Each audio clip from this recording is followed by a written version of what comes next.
April 18th, 1942. The gray Pacific swells rolled beneath the decks of Task Force 16, and every man aboard knew that this day might be remembered long after the last of them had gone to dust. Two carriers steamed at the heart of the formation, USS Hornet and USS Enterprise, escorted by cruisers and destroyers, pushing westward into waters no American fleet had dared to enter since Pearl Harbor. Hidden on Hornet's flight deck sat 16 bulky twin-engine bombers, aircraft no one had ever imagined could be launched from a carrier. They looked out of place, their olive-drab fuselages towering over the stubby fighters lashed beside them. But their mission was unlike anything attempted in modern war, strike Japan's capital itself. The idea had been born of desperation and audacity. In the months after December 7, 1941, America's Pacific fortunes had sunk lower with each passing week. The Philippines reeled under siege, Singapore had fallen, and Japanese forces advanced across Burma, Malaya, and the Dutch East Indies like a tide sweeping all before it. Newspapers filled with maps shaded red, marking Japanese conquests, and morale at home sagged under the weight of defeat. Washington needed a bold stroke, not only to damage the enemy, but to remind Americans that the war could still be fought on their terms. That stroke came from the imagination of men unwilling to accept the impossible. The plan was first whispered in January, when Navy Captain Francis Lowe watched Army bombers practicing low-level approaches at Norfolk. The airfield had painted mock carrier decks on its runways for training, and as the B-25 Mitchells roared overhead, Lowe asked a simple but revolutionary question. If these planes can simulate carrier takeoffs, why not attempt the real thing? He carried the thought to Admiral Ernest King, who saw at once the potential for a daring psychological blow. King passed the idea to Army Air Forces Chief Henry Hap Arnold, who turned to his most trusted field commander, James Harold Doolittle. Doolittle was not just another officer. He was a scientist with a doctorate in aeronautical engineering from MIT, a barnstorming pilot who had broken speed and endurance records, and a man famous for his cool under pressure. When Arnold explained the concept, Doolittle did not hesitate. He simply nodded and said it could be done. Within days, volunteers from the 17th Bomb Group were training in Florida, learning to coax their Mitchell bombers off short runways, flying long overwater legs at low altitude, and practicing bombing from treetop height. None of the crews knew their true target. They only understood that the mission would be long, dangerous, and unlike any they had ever flown. The technical hurdles were immense. The B-25, with its wingspan of over 60 feet and loaded weight of nearly 30,000 pounds, had never been designed for carrier operations. Standard Navy fighters like the Wildcat used less than 300 feet of deck to claw into the air. The Mitchell needed more than twice that distance in normal conditions. Yet through experimentation and Doolittle's own relentless practice, a technique was developed. Full power held against the brakes, flaps set to lift, stabilizer trimmed back, and a delicate release timed with the ship's pitch and the headwind. In test after test, the lumbering bombers lifted off in less than 500 feet. It was not elegant, but it was enough. By late March, 16 crews had been selected from the pool of volunteers. They were told at last that their destination would be Japan, and the shock rippled through the group. The thought of bombing Tokyo seemed fantastic, but when Doolittle asked if anyone wished to withdraw, not a single man stepped back. They boarded USS Hornet at Alameda, California on April 1st. Their aircraft already modified with extra fuel tanks and bomb bays, radio gear stripped out to save weight, and even broomsticks painted black protruding from tail cones to simulate guns. The ship's sailors greeted the strange cargo with disbelief, whispering that the Army had brought its bombers aboard by mistake. The truth remained secret until Hornet joined Enterprise at sea, and the fleet turned west. For 2 weeks, the task force plowed across the vast emptiness of the Pacific, zigzagging through rough seas, braving the constant threat of discovery. Each day, pilots rehearsed the takeoff procedure on the deck, measuring distances, checking fuel loads, recalculating their chances. The plan was simple in theory: launch the bombers within 400 miles of Japan, strike military and industrial targets in Tokyo, Yokohama, Nagoya, Kobe, and Osaka, then continue westward to land at friendly bases in China. It was a one-way mission. None of the bombers could possibly return to the carriers. The crews would land or bail out and hope that Chinese allies or luck carried them home. The enemy struck first on the morning of April 18th. At 7:38 a.m., the fleet's lookouts spotted a thin mast on the horizon. It belonged to the picket boat Nidomaru, part of a ring of converted fishing trawlers Japan had stationed hundreds of miles from shore. Even at that distance, the boat transmitted warning signals back to Tokyo before being sunk by gunfire. Admiral William Bull Halsey, commanding Enterprise and the task force, knew at once that secrecy was lost. Japanese defenses would soon be alerted, and waiting until the planned launch point 400 miles away was too dangerous. Halsey signaled Hornet, "Launch bombers immediately." The order fell like a thunderclap. Sea spray burst over Hornet's bow as waves crashed across the deck, but there was no time to wait for calmer waters. Doolittle climbed into the lead B-25, adjusted his goggles, and signaled readiness. Sailors lashed themselves to safety lines, bracing against the wind, watching the immense bomber edge toward the deck's end. With throttles roaring, brakes locked, and engines straining, Doolittle released and surged forward. For a breathless second, the wheels kissed the wood at the deck's edge, then lifted clear into gray air. The impossible had become reality. One by one, 15 more bombers followed, each skimming the ocean before clawing upward. Against every expectation, all 16 launched successfully. The crews navigated alone across the open ocean for hours, maintaining radio silence, hugging altitudes barely above the waves. By late morning, Japan's coastline appeared through the haze. Fishermen in small boats looked up in astonishment at the unfamiliar silhouettes racing overhead. In Tokyo, the day had begun with routine air defense drills. Civilians returned to shops, parks, and baseball games, certain their capital lay far beyond enemy reach. Then came the throaty roar of engines. Residents gazed upward as silver-gray bombers swept low across rooftops. Some waved, mistaking them for Japanese planes, until white stars flashed on wings and the first bombs fell. Explosions tore through factories, power plants, and military installations. Smoke billowed over the Sumida River. Anti-aircraft guns barked furiously, but their fire fell wide, shells bursting harmlessly to left and right. Fighters scrambled, yet confusion reigned. Many pilots had never seen a B-25 before and hesitated, mistaking them for friendlies. Within minutes, the raiders vanished, racing westward toward the mountains, leaving the capital stunned. The physical damage was limited. Roughly 90 buildings destroyed or damaged, 50 killed, 200 wounded. But the psychological impact was seismic. Tokyo had not been struck by a foreign enemy in over 6 centuries, not since Mongol fleets threatened its shores. The myth of invulnerability, carefully nurtured by propaganda, dissolved in an instant. Citizens who had been told the emperor's land could never be touched now watched flames rising from their neighborhoods. Panic spread through the population and unease gripped military leaders. If American bombers could reach Tokyo once, who could say they would not return? For the raiders themselves, the ordeal had only begun. Their fuel, stretched thin by the early launch, dwindled rapidly. As dusk approached, clouds gathered over the coast of China, obscuring landmarks and airfields. One by one, crews faced the inevitable. Doolittle himself, after 900 miles of flight, ordered his men to bail out near the coast. They leapt into darkness and rain, crashing through trees and fields. Miraculously, all survived. Other crews ditched at sea or staggered into crash landings on rough terrain. Most were aided by Chinese villagers who, at immense risk, sheltered them from Japanese patrols. Yet not all were so fortunate. 2 aircraft came down in occupied territory, and 8 men fell into enemy hands. Those captured soon discovered the brutal reality of Japanese justice. Interrogated by the Kempeitai military police, they endured beatings, starvation, and tortures later remembered as the water cure, in which captives were forced to swallow gallons of contaminated water before guards stomped on their distended stomachs. Eventually, 3 men were executed by firing squad, others sentenced to life imprisonment.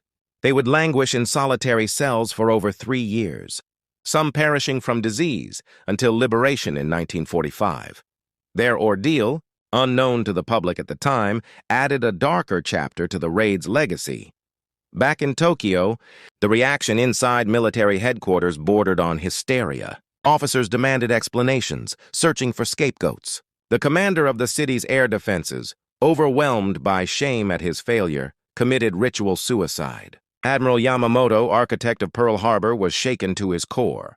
Though he maintained outward composure, his staff recorded his bitterness. He had warned before the war that America might prove more resourceful than Japan expected, and now the proof thundered over the imperial capital. It is a Night settled across China on April 18, 1942, as the Doolittle Raiders struggled through storms, exhaustion, and dwindling fuel. Villagers in Zhejiang and Jiangxi provinces awoke to the sounds of crashes, parachutes tearing through trees, and engines sputtering into silence. Many risked everything to aid the strangers who fell from the skies. They offered food, shelter, and guides, knowing full well that Japanese retribution would be merciless. To those peasants, the Americans were not symbols of geopolitics, but flesh-and-blood men broken and bleeding on the ground. They hid them in barns, carried them across rivers, and whispered reassurances in languages the airmen could not understand. Bonds of humanity transcended nationality, even in a war as brutal as the Pacific conflict. The Japanese response was swift and terrible. Enraged that enemy bombers had penetrated the homeland, Tokyo ordered a massive campaign to eliminate any chance of future raids from Chinese soil. Beginning in mid-May, armies poured into Zhejiang and Jiangxi provinces, burning villages, executing civilians, and deploying biological weapons in an unprecedented campaign of terror. Soldiers of Unit 731 scattered cholera, plague, and typhoid into rivers and wells. Entire towns were wiped out not by bombs, but by disease deliberately spread. Estimates of the dead reached 250,000. The cruelty was staggering, and all because peasants had chosen compassion over fear. The raid, which had caused little physical damage in Japan, unleashed a storm of devastation on occupied China. For the American crews, survival depended on chance. Doolittle himself parachuted into a rice paddy, convinced that he had failed his men and his country. Expecting court-martial for losing all 16 bombers, he trudged through mud and rain until Chinese farmers carried him to safety. Weeks later, when he returned to Washington, he discovered the truth. Far from punishment, he received the Medal of Honor from President Roosevelt. The raid was hailed as a triumph of imagination and bravery, and Doolittle was promoted 2 grades to brigadier general. His men, once expecting quiet obscurity, found themselves national heroes, honored with parades and decorations. Yet beneath the applause lay memories of comrades lost and civilians massacred, a price heavier than medals could balance. Among the most tragic stories were those of the captured airmen. 2 crews had fallen into Japanese hands, and 8 men were dragged before military police in Shanghai. Interrogated under torture, denied medical care, they endured months of agony. In August, Tokyo issued a special decree, the so-called Enemy Airmen's Act, retroactively legalizing executions of captured flyers accused of targeting civilians. In October, 3 were led before a firing squad at a cemetery outside Shanghai. They died young. Their names remembered only later: Dean Hallmark, William Farrow, Harold Spatz. The 5 others wasted away in solitary cells, surviving on meager rations and enduring isolation that drove some to the edge of madness. 4 lived long enough to see liberation in 1945. 1 perished of disease before the war's end. Their sacrifice became part of the raid's haunting legacy. For Japan's leaders, the shock of April 18th reverberated in war councils for weeks. Admiral Yamamoto seized upon the raid as proof that his warnings had been justified. He had long argued that America must be drawn into a decisive battle and crushed before its industrial might could swing into full gear. Until April, the Naval General Staff had resisted his plan to seize Midway, preferring to consolidate conquests to the south.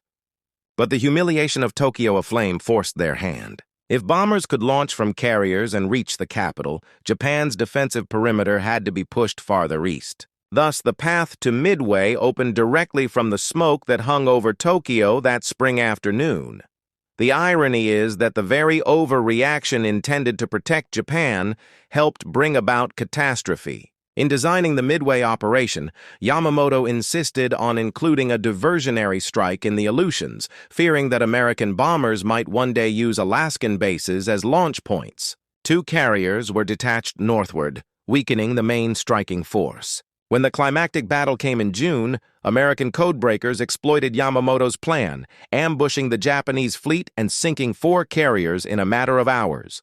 The victory shifted the balance of the Pacific, halting Japanese expansion and handing initiative to the United States. Many historians have since argued that without the Doolittle Raid, Midway might not have happened when it did, or in the form that allowed such a decisive American triumph. The bombs dropped on Tokyo reverberated into the waters off Midway Atoll. The raid also forced Japan into costly defensive measures for the remainder of the war. Fighter groups were recalled from distant battlefronts to patrol the homeland. Radar installations, long neglected, were rushed into construction. Garrison troops were shifted to remote islands in futile attempts to guard every possible approach.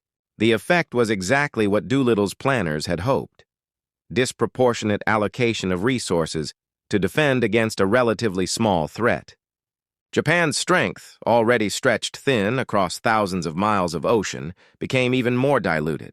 Every soldier guarding a rice paddy in Honshu was one less resisting Marines in Guadalcanal or soldiers in New Guinea. For the American people, the raid carried emotional weight far beyond its material impact. In April 1942, the nation was still staggering from defeat after defeat. The Philippines were collapsing, and the Japanese flag flew over Hong Kong, Singapore, and Batavia.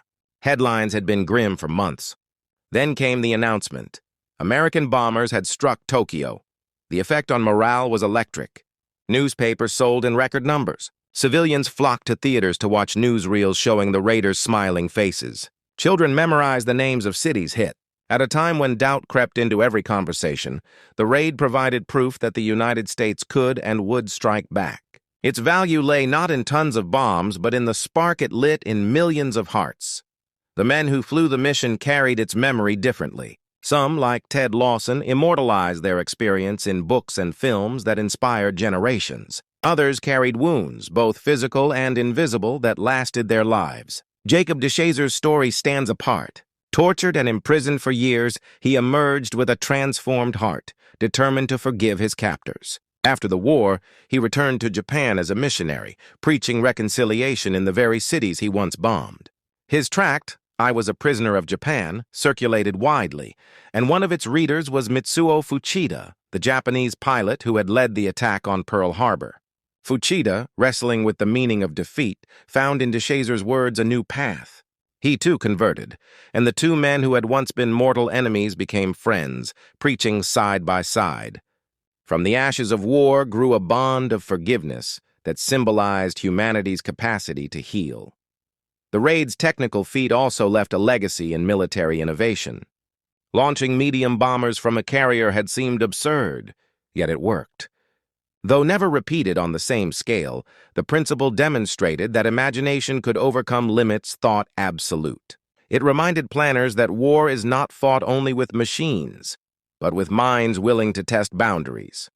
The Doolittle Raid foreshadowed the daring operations that would define the Pacific conflict.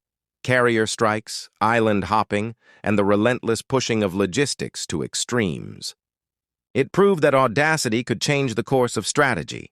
For Japan, the psychological wound never fully healed. The image of American planes roaring over the emperor's capital lingered. Even as propaganda dismissed the raid as minor, private diaries of officers revealed shame and dread. Some wrote that the raid passed like a shiver across the nation. Others admitted bitterly that the skies over Tokyo had been defiled. The contrast between public denial and private despair revealed the fragility of confidence within the Japanese leadership. The illusion of invincibility, cultivated for generations, had been pierced in minutes. In the broader arc of the Pacific War, the Doolittle Raid marked the first time the United States seized initiative from Japan, even briefly. Until then, America had only reacted, retreating or defending. With the raid, it struck first. That shift in mindset mattered as much as any tactical gain. The war would still rage for 3 more years, with battles bloodier and campaigns larger, but the precedent was set. America would not remain on the defensive. It would carry the fight across the ocean, island by island, until the Japanese Empire collapsed. In the decades after the war, survivors of the raid gathered annually, their numbers dwindling with time. They toasted each other with silver goblets engraved with their names, upending those of fallen comrades as the years passed.